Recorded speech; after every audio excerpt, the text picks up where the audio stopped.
What you're witnessing right now is a 250 million damage per minute Demon Hunter inside of Diablo Immortal. This one's brought to us by JT Knives, a great community member inside of the game, and I'm going to be breaking down with you his build from start to finish. Funny thing is, this build is under 3,000 residents, so it's definitely not a whale account, but as you can see from that damage meter breakdown, this build is absolutely insane, making me want to try out the Demon Hunter again myself. We're going to dive into this in just a moment, show you the complete build, and then running an extremely difficult challenge rift at the end of the video. Let's get into the build. What is up, my friends? My name is Echo. Welcome back to another video for Diablo Immortal. We're going to start with the Paragon tree. As you can see, utilizing the Slinger Paragon tree with careful aim, sharp eye, precision, fury, and one more that we're going to take a look at here in just a minute. As you can see, for every meter you are from an enemy, your damage against them increases by 2% up to 8%.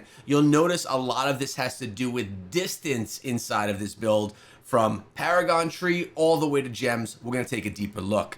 Next up, he has sharp eye. For every meter you are from an enemy, your critical hit chance is increased from 2% up to 8%. Absolutely insane. We also have precision. The effects of careful aim and sharp eye are increased from 2% to 3% per meter, which can essentially take you up quite a bit more on the percentage. Then we have Fury. Using a skill while in combat increases your critical hit chance by 1% for 10 seconds. It stacks up to 5 times, but all stacks are removed when you take damage, so you have to stay behind to prevent that damage being taken. And then Superiority. Bloodthirst and Fury now stack up to 10 times. This alone is absolutely insane. I could see this being used very well for any ranged character class inside of the game. Not that it impacts the build in any crazy way, but he is using the Blood Talon, and you can see how he's set up right there. The pet's not really gonna make or break you. And check out the gem resonance, 2,651, and you'll notice by the gems right here, he's only utilizing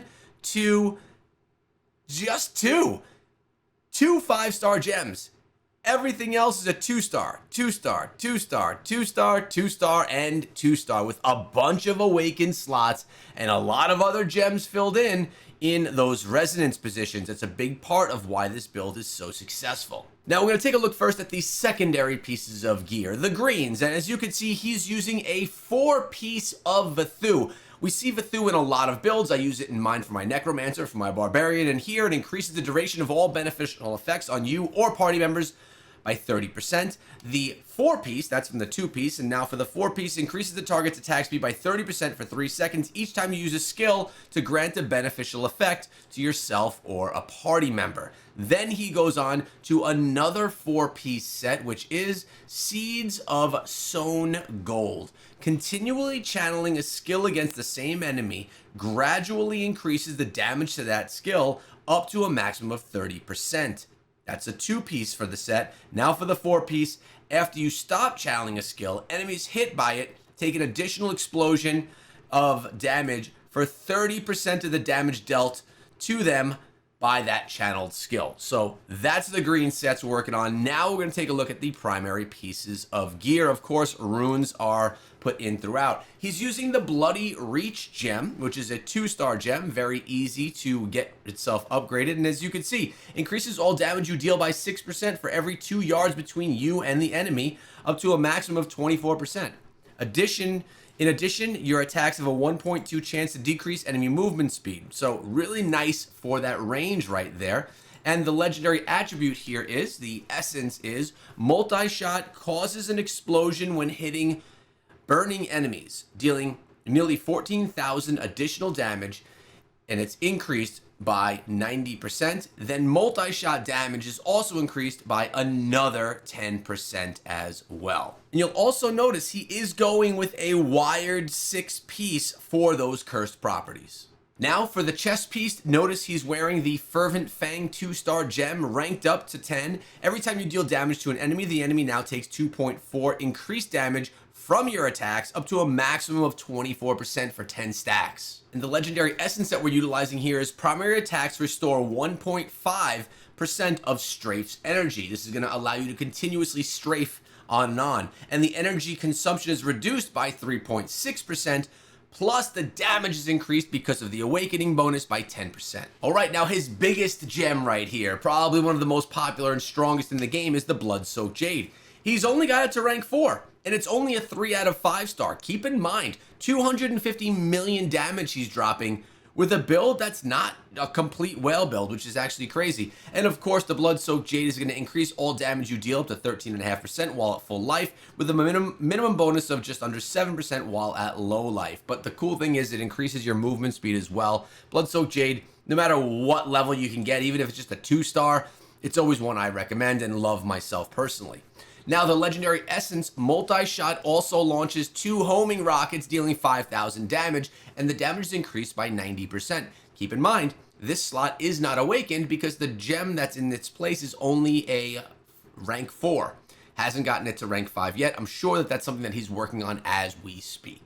Next up, he's using a Rolling Consequence, 4 out of 5 star gem, rank 5, so we do have an awakened slot here. Dealing damage sends you into a rolling rage for 6 seconds, during which your critical hit chance is increased by 24%, and critical hits cause a fire explosion that burn nearby enemies for 36% base damage over 3 seconds, and the explosions can happen more than once every 1 second, which is actually pretty often.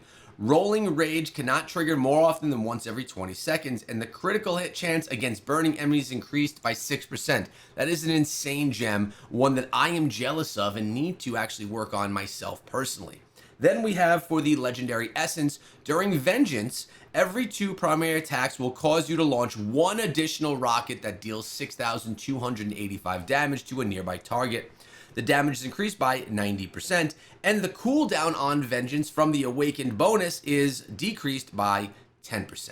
Now, going into that first primary weapon slot, he's rocking a Power and Command gem. Rank 10, we don't see that often. Here, Power and Command alternates every 9 seconds between its 2 different states.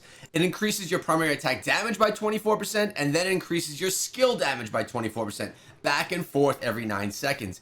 As a player, it can be very hard to determine where you are at what time, but if your skills are rolling and just continuously going because your beneficial effect duration is high, you're going to be always getting that at least every 9 seconds that it's bumped by that 25%.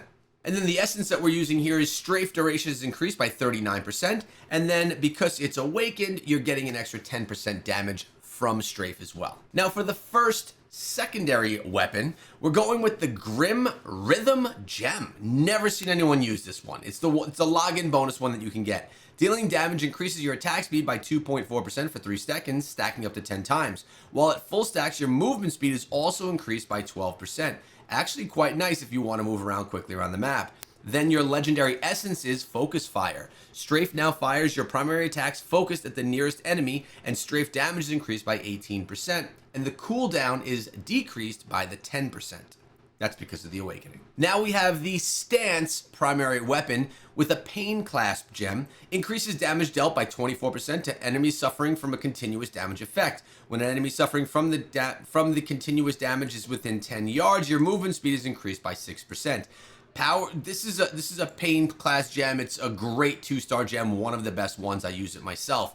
Then we have Spread Shot as the essence here. Multi-shot now empowers your primary attacks to fire multi-shots for a short time. The damage is increased by 18%, and then because of the awakening, it's increased by another 10% for a total of 28% damage increase. And finally, the Stance secondary weapon, we're looking at a Rank 10, 2-star Mother's Lament gem inside of there, which is when you deal damage, you have a 20% chance of gaining Maternal Disdain, increasing your crit chance by 32% for 6 seconds. Can occur more than once every 20 seconds. And our legendary essence here is Chakram Cash. Spinning Chakram instead empowers you for several seconds, during which your primary attacks launch chakrams that bounce between and damage enemies.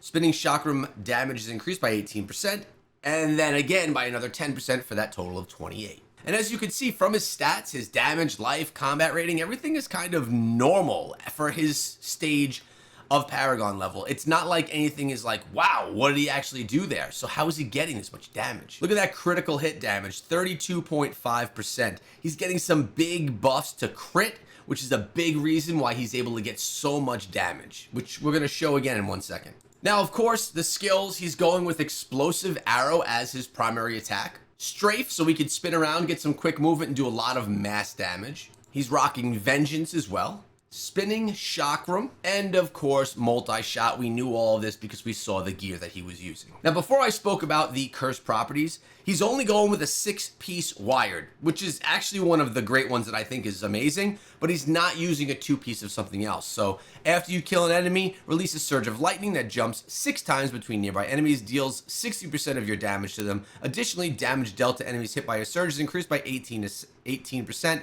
and it can happen every 9 seconds. And these are the bonuses that he's getting as well from his Heliquary.